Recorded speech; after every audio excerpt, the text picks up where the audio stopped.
Jay, thanks for joining us on VIP TV. There, you like you're Not walking. a problem, mate. You look like Yeah, mate. some posh part of Glasgow. Nah. Well, these houses are quite nice, but I'm walking home for the gym. Well, I'm not walking home for the gym. I'm walking to the town and getting a bus until it is to work for the gym. Yeah. So it's just on a session now. So how is your career now? You know, what is it you're up to? Because I saw you had a bit of an accident the other week. What's going on with your career? Just I'll take what comes. I'm still training. I'm still fighting. I've just finished a session there. Yeah, I'm still fighting. Do you know what I mean? Nothing will hold me back. Not that will hold me back. So I'm still going to be fighting anyway. Still training now. Not currently got a trainer. I'm going to be with someone next week. Who are you going to be with? Well, we'll see. I don't like to say just in case I jinx it or he thinks I'm a prick. But it's in Scotland, so I'm back home anyway. I'm back home for good now. So yeah. So what happened the other week? Didn't you? I saw you was on some crashes. Weren't you in a carjacking or a car crash or something? Yeah, I was. So I've been in both recently. I was in a carjacking. Then it resulted in me getting stabbed, my head slashed, my hands and all that. It's madness. I left Glasgow to get away from the trouble and ran into it in Doncaster. So not ideal, but that's what it is, you know. I take life how it comes. I don't always get the good in life, but it'll come one day. But I'm fine. Do you know what I mean? I'm back moving about.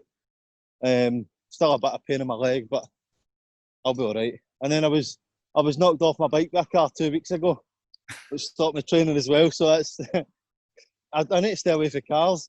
I think that's the problem. So you tried to get away from Scotland. You went and lived with Dave Allen and trained with him for a while. What made you go back to Scotland? Well, I was down there to train. You know, I was down there to train and to get fit. And without training and getting fit, I'm basically just a squatter in his house. Do you know what I mean? So when I did get stabbed and I was in that incident, then I had to go home. Do you know what I mean? I had to go home. I wasn't able to train, wasn't able to do anything. I would have basically just been leeching off of David. So just came home and they're all going on to do their own thing with Jamie Moore, which, by the way, I'm very excited to watch what happens as a fan.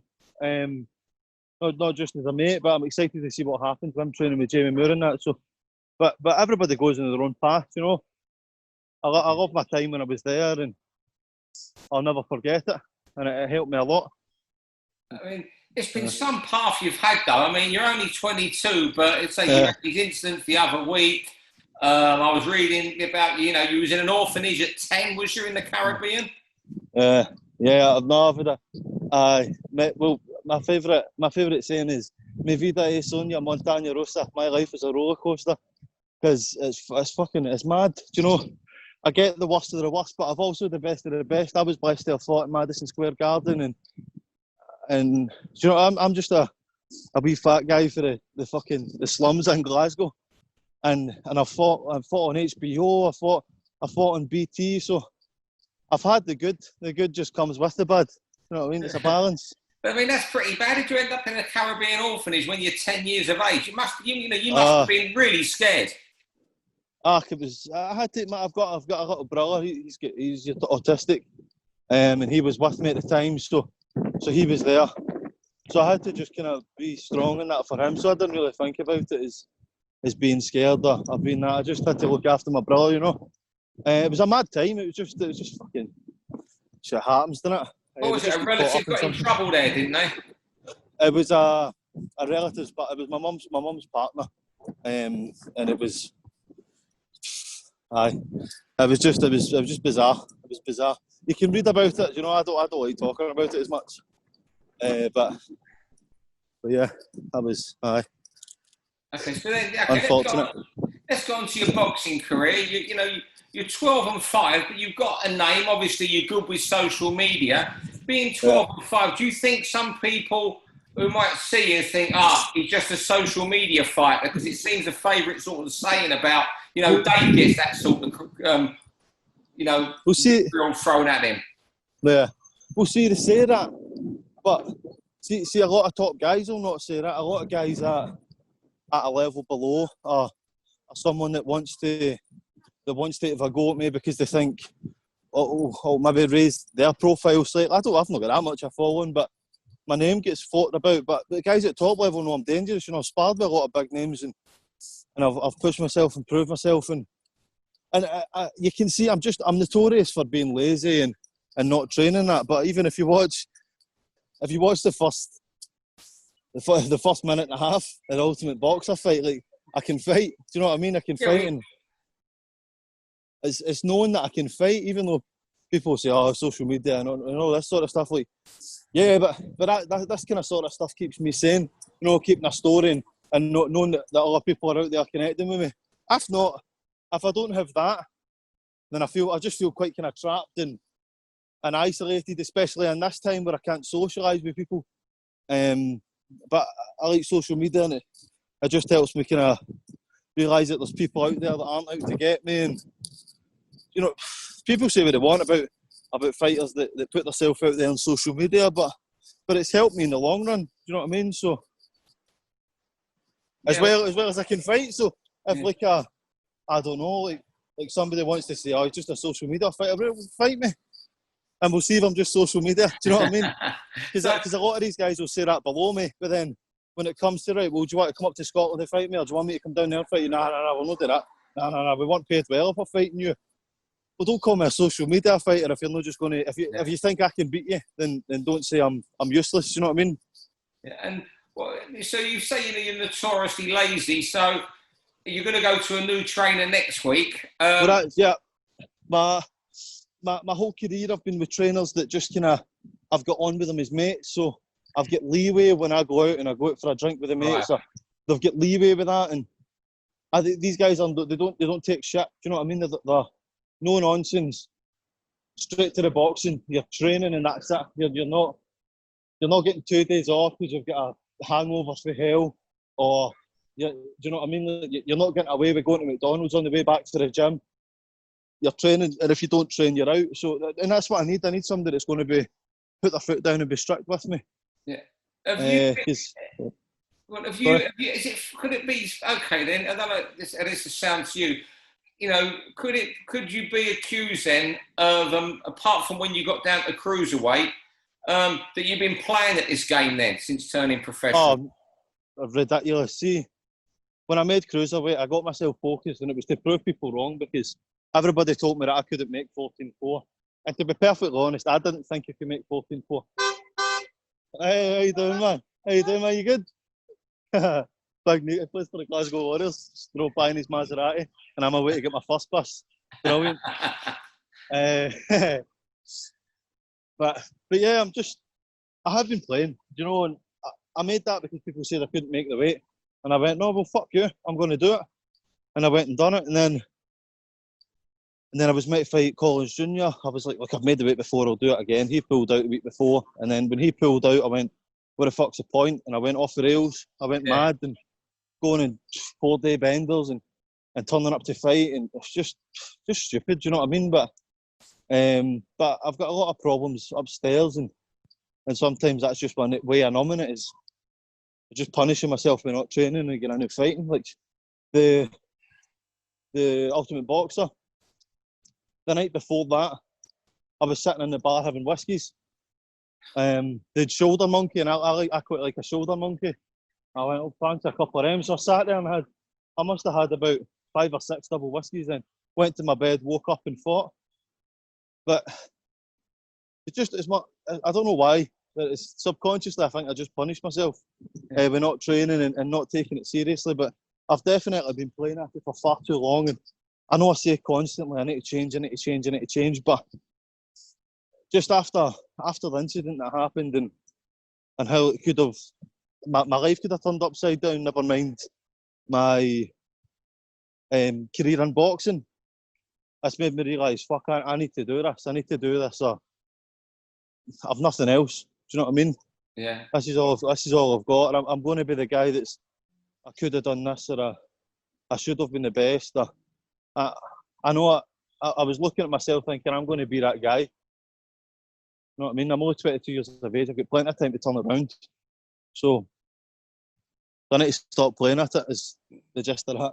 When you say you got problems upstairs, have you got, is it depression? Is it mental health problems? Is it, what is it? Well, I've just, a lot of times I'm just sad. I don't know why I'm sad. There's good things going for me, but I just get sad. But there's just a lot of underlying problems, I think, mate. But I think I probably need help, to be honest. But I refuse to accept it. So it's where's the balance? Do you know what I mean? So why don't you get help? If the tools are there to help you. Yeah. I don't know. Therapists cost money, mate. I need to fight to make money. Nah, but it's just I don't like accepting help off people, and I think that's part of my problem as well. But it's fucking that's what it is, isn't it? That's what it is. Life goes on, regardless. So, do you regardless think if I'm happy or sad, the world's turning. Do you think you could ever make cruiserweight again? Nah, I won't make. I don't think I could physically make cruiserweight again. Since I thought it was 2 years ago, I've filled out a lot.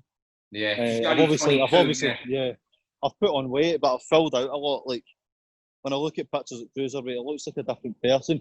Not just because now I've got a belly and more tattoos, but just in general, you can see just the shape of my figure and all that kind of stuff. So I don't think I wouldn't make cruiserweight again.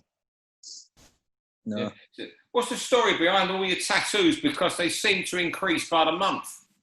Well, they've got a sweetie jar in the tattoo shop, and I like the sweets that's in it, so I'm just gonna get tattoos so I can get them. But no, I love my tattoos. As a kid, I used to draw on myself, covered myself just in different wee drawings because I wanted to be covered in tattoos. I think my old man, he's got a lot of tattoos. He's none on his face or anything, or his neck or that, but I don't know. I think I've just been around people with tattoos, and I've just always liked them. I think it makes you look more interesting. You know, a lot of people say, "Oh, it's ruining your image" and all that stuff, but I like them. So, and some of them have got stories, some of them don't have stories. Like I've got a pirate map on the side of my head, but I just like pirates. Do you know what I mean? Like there's no relevance to it. The islands are all different places. Actually, in fact, now that I say that has got meaning. Because the islands are all different places. One of the islands is MSG. One of the islands is DR, Dominican Republic, where I was in the orphanage. The other one was Ultimate Boxer. It just says UB on it. But like my tattoos don't look as if they've got meaning, but a lot of them do. 13, that number just crops up constantly. Ghost. Obviously the name I fight under. The Ghost, yeah. What was it like fighting at the Garden? Bizarre. It's just very, very unbelievable. Like when I was there, I didn't feel as if it was real. After it, didn't feel as if it was real. While I was fighting and I was getting punched in the face, it felt like it was real. But it didn't feel the whole situation. Sometimes I think with just the way my life's turned and things have happened with the good and the bad, I think I must be in a padded cell somewhere, slamming my face against the wall. And this is just happening in my head. But it still feels unreal. Do you know what I mean? People say it and I'm like, yeah. As if it's bullshit. Do you know what I mean? No, I've known you. I've met you. I remember when I met you when I think you were 17, 18 at the gym. Yeah. I know. Strangely, you were turning pro then. It's mad, then 5 6 years later. Because I've just been, obviously with the stuff that happened when I was younger than that, I matured very young. I'm very, very immature at times, but I matured very young and I've been this size since I was 14. So I've been in with men, do you know what I mean, all my life. Somebody will take that wee clip in it. I've been in with men all my life and just use it as a meme. But I've been in fighting with guys since I was 14 years old, 13. All my sparring when I was like 12 growing up was all guys in their 30s and it was just the way I was in a very old school gym. I had a very old school trainer at the time, and I've never really been able to gel with a trainer since he passed. But that's probably my problem in terms of training. But I used to be very fit. I used to train hard, but the way it was old school was we used to spar with guys. Kids would spar with guys, and obviously I was the size, so I was the big boy. I was in with the guys at like super middle, light heavy cruiserweights, and I'm sparring with them at 12-year-olds. So I was very hardened as a young boy. And then I done a few of the white collar fights because I wasn't getting anything internationally with Scotland. They were favouring Mitchell Barton. Mitchell Barton's just done pro with Frank Warren. Yeah, that's it. Yeah. So he was fighting. He went to the Commonwealths and stuff, and I wasn't going to get picked. So I went and done the white collar fights, and I was fighting the top guys in the white collar. I know people say that's not a great level, but it's a better level than some amateurs. And I was battering them. I was just beating them up. And then it just made sense. It made sense to go pro. I'm loud-mouthed. I'm charismatic. You know what I mean? I'm a big character. And for the start, it took off. Like I went 2-0, 2 knockouts within 2 months, and then I went to New York, and everything seemed as if it was going to be sunshine and rainbows. And then it ended up a thunderstorm. I lost 2 in the trot. I ended up going mental, binge drinking constantly. And then I got myself back on track, got a win, and then went to Magaluf, sorry. And I done the same thing, came back. I came back, I must have had 10% blood, 90% alcohol in my system. Fought Dave Howe again, fucked that, lost that, went off the rails again. And then decided to make cruiserweight and change my life round. But it's just been bizarre, my career in general. If you look at it on BoxRec, you think, he's kind of middle of the road. He just wins a couple, loses a couple, wins a couple, loses a couple. He must sell tickets. I don't sell tickets. I don't sell a lot of tickets anyway. But you think, like, as you were saying before, like, social media boxer, he just gets himself out there. He's not that great. But the reality is, I believe I'm like not to shag my own ass, you know what I mean? But I'm shit hot. Like I'm a good fighter. But I've got that mental blockage of not training and not eating properly and not living a life where my record's very deceptive. You say 12-5, you think like he's bound to be a journeyman, but it's not the case. You know what I mean? I'm fighting. I'm a talented fighter, and that's it. Do you know what I mean? I need to get my head screwed on right. How do you make ends meet right now? I don't, mate. I don't. I'm getting £300 a month off the government. Currently, I'm sharing a bunk bed with my 6-year-old brother. That's how it's going just now. Do you know what I mean?